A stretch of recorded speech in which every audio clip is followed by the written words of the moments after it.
All right, we are back for another episode of Battery Corner with Battery Alex. Battery Alex, how are you doing today? I'm doing great. How you doing? Been a I'm while doing. since we've been at the corner. It's Has it been? We haven't been in the corner in a while. Well, nobody uh, puts baby in the corner, right?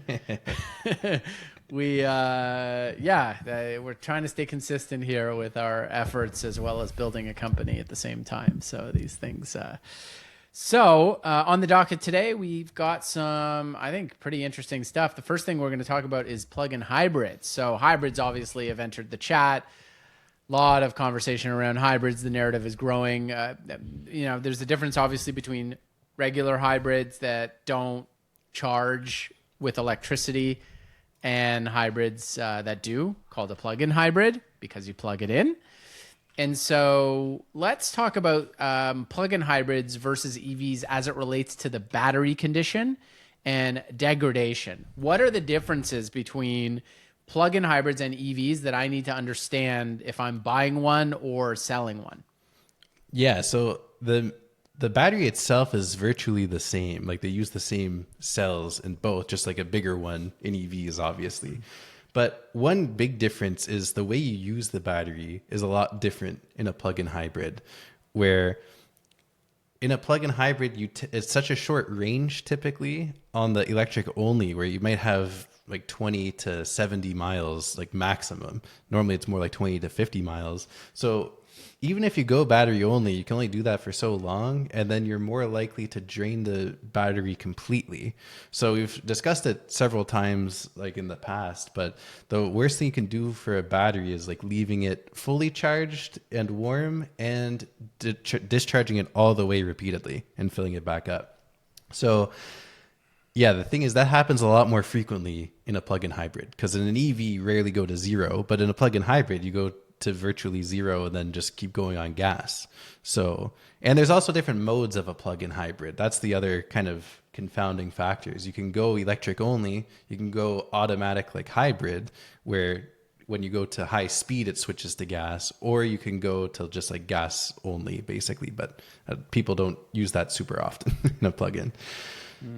So that's actually a really interesting point about depleting the battery. I assume that there would be some sort of a buffer where there's some remaining energy, because as I understand, if there's no energy, you won't be able to charge a battery Yeah. again, right? Yes. I mean, But, at the but end of the day, yeah, like you never really fully discharge a battery. yeah, It's just an arbitrary limit, but like a yeah, safe one. Yeah. right. But that aside, if you are draining the battery to near 0%, it's going to be bad for degradation. And those people probably will be more inclined to leave it at near 0% because they're not thinking about, oh, I need to plug in my car like an electric vehicle, because with an electric vehicle, pure electric, you cannot drive. You're going to have to charge it. But with a plug-in hybrid, I mean, I'm good. Like, yeah, it's at 0 or 5. I haven't had a chance to plug it in for a couple weeks or something. I Yeah. mean, I would imagine that that's a fairly common occurrence with plug-in hybrids. And so as a result, you may see relative plug-in hybrids are exhibiting higher degradation levels in theory. Yeah. Well, leaving it low is actually better than leaving it at high for the battery. So like it's more leaving it fully charged. That's like the problem for storing the battery. But it's mostly just like you can kind of think roughly batteries typically have like a number of cycles before they wear out. So you're going to go through more cycles because you have less capacity in that battery. So that's like the main driver of it. But the thing is, you can also if you use the auto mode, and that kind of, I don't know like the details of how they implement that at the like OEM level or whatever.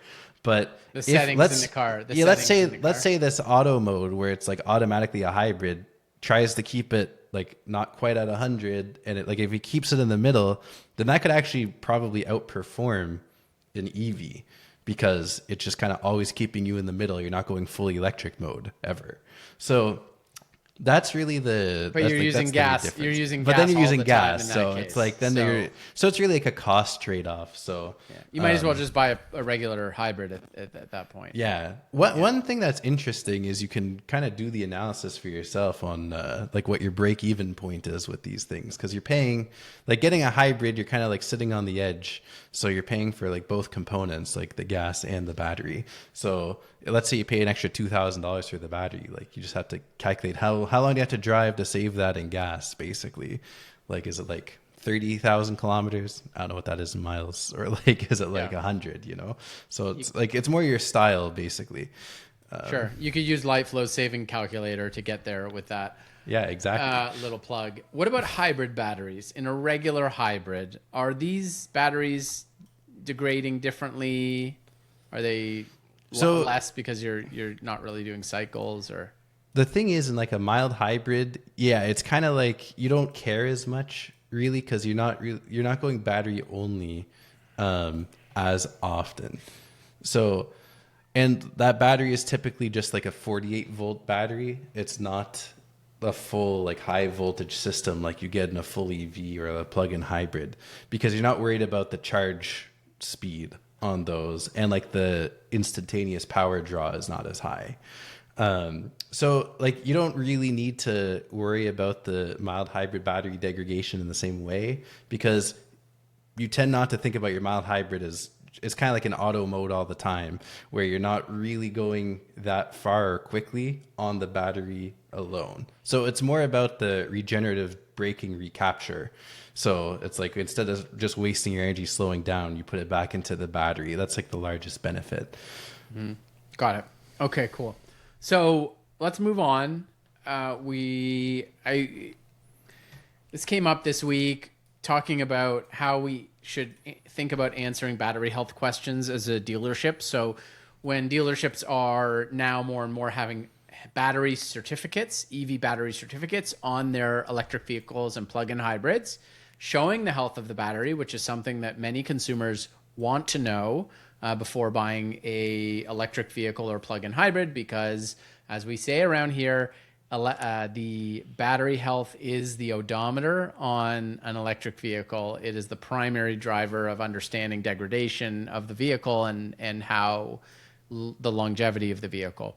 So customers, when they're encountering this for the first time, and many of them have natural certain questions about why is this car higher than this car in terms of battery score, and why is one higher than the other regardless of odometer? So why is a higher odometer vehicle having a higher battery score than a lower odometer vehicle? And this sort of twists the mind of what people are accustomed to with respect to evaluating vehicles. So let me ask you that question. What if I were a customer and asking the question, why does one vehicle have a higher score than the other? What would you say?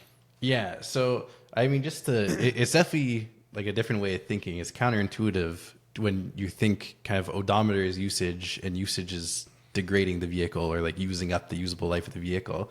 And then you see a 20,000 mile vehicle that's like a year old may have, I don't know, let's say like 96%. And then you have like 1.5-year-old 10,000 one that is at like 94%. You're like, how is the less used one lower? So the short answer for differences between OEM is most different models, like between OEMs, use different battery chemistries.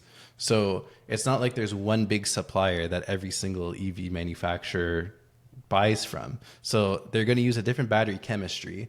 Then on top of that, driving behavior with each vehicle is going to be different as well. So you might have someone who I don't know, maybe people who buy like a Tesla tend to drive it more aggressively than someone who drives like a Nissan Leaf or something.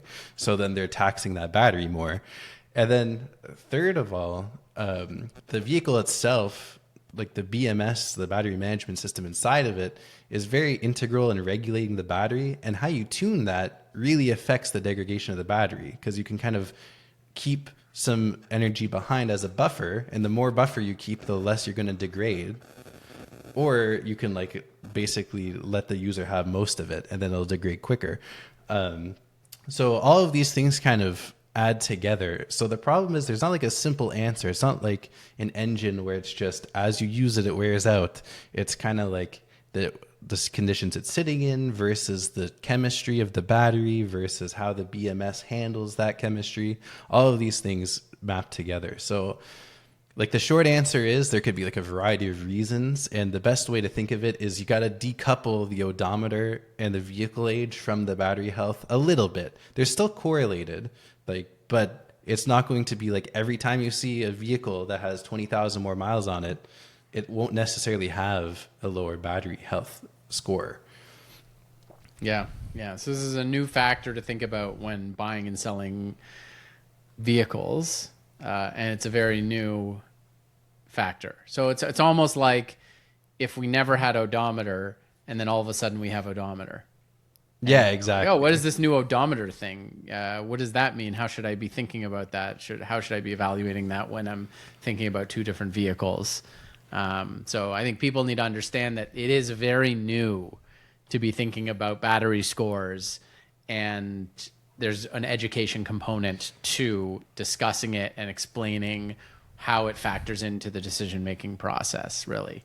Yeah, because before everyone just like looks at the powertrain and thinks like that's the big ticket item on the car, and then all the accessories and exterior stuff like that kind of just like degrades over time, but you just roughly think like, oh, it's within 5 years. I'm not worried about like my panels.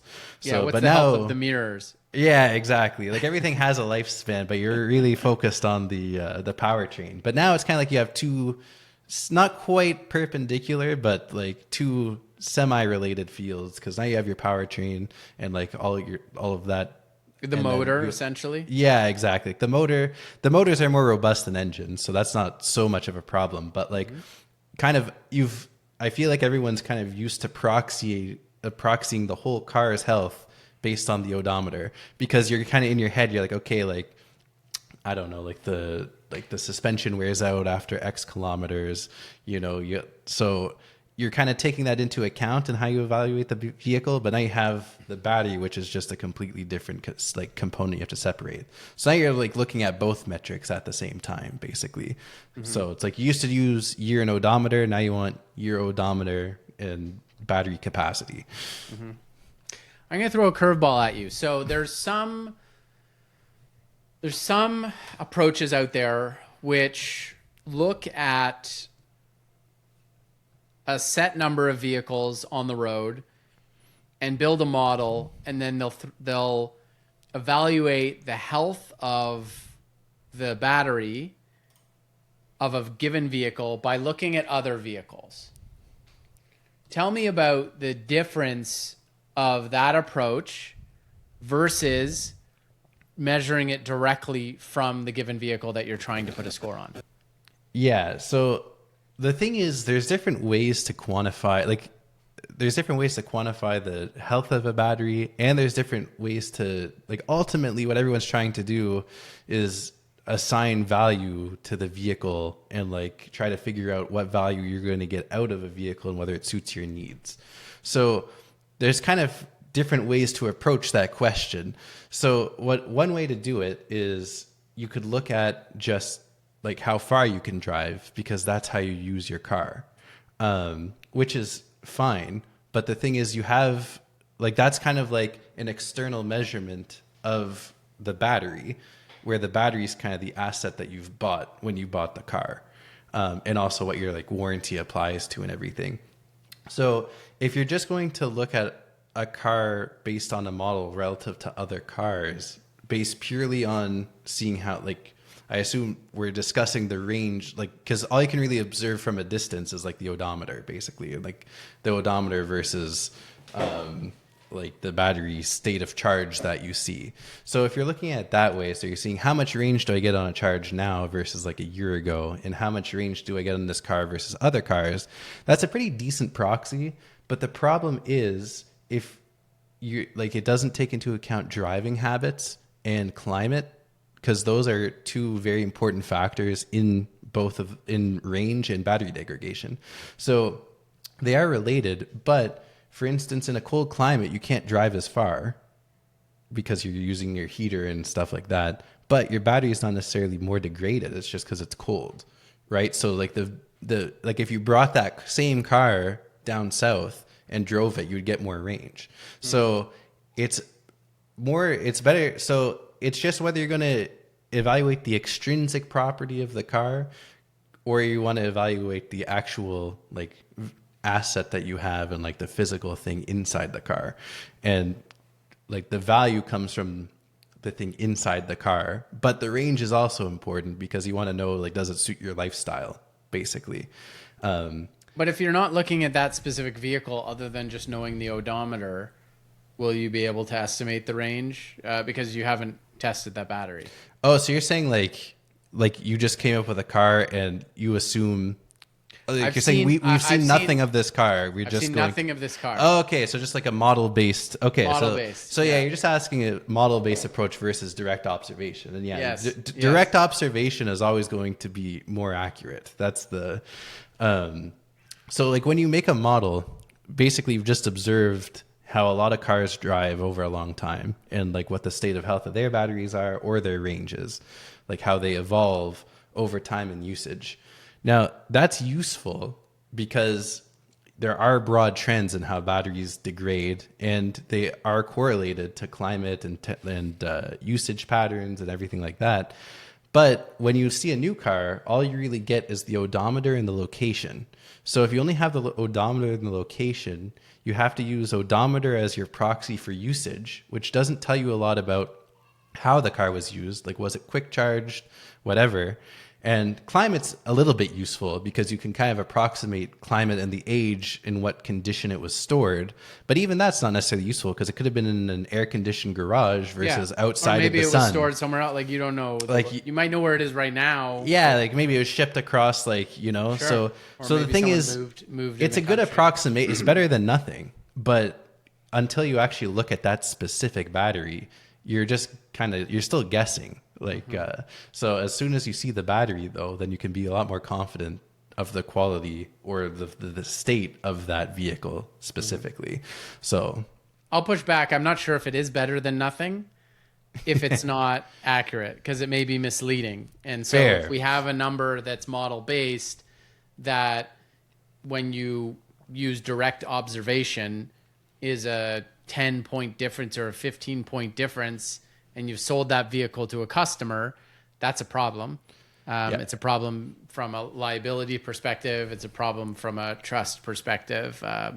And it's like saying we guessed at what the odometer was and it was off by 15,000 miles. Yeah, basically. Right? Yeah, so that's a good a problem. analogy. It's not better, Yeah. you know, so I'll push back on that one. Yeah, so I guess when I say better than nothing, I mean better than, like, you look at the EPA range of that car new and you're trying to apply it to the current state of the car. Sure. Like, that is certainly wrong. But if you, like, someone tells you you can get like 95% of the range, but you can only get 90, I mean, you're 5% off instead of 10% off in that case. But yeah. Well, I think there's also a reasonable margin of error, you know, even when you're using direct observation. Everything's everyone's estimating. The OEMs would estimate, we're all estimating the amount of energy. If you're off, roughly 2%, 2 to 3%, not as big of a deal as being off 9 to 10%. Yeah. So that's one thing that's important to point out is even when you look at the car directly, you're seeing what the battery management system wants you to see. So you're seeing a filtered value. You're not like plugging directly into the cell and being like doing a fancy test on it. You're saying the BMS has been looking at this battery constantly. It needs accurate information to function properly, but there's going to be some error in that information, and what the OEM decides to pass on to to make accessible to diagnostic tools should be as accurate as possible, but sometimes they want to be more on the conservative side. So we've seen both, it could still be conservative and aggressive side. And for us, we try to normalize that.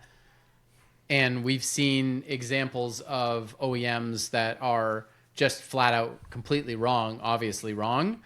And in our case, we need to find other ways using data from direct observation to give a more precise estimation of the battery health versus just relying on certain numbers that the battery management system will give us. We look for other numbers, other indicators that can provide a more reasonable and a more accurate estimation of the health of the vehicle. And making this all uniform across the OEMs is one thing that makes it the challenge. Yeah, that's a challenge. Exactly. Light flow.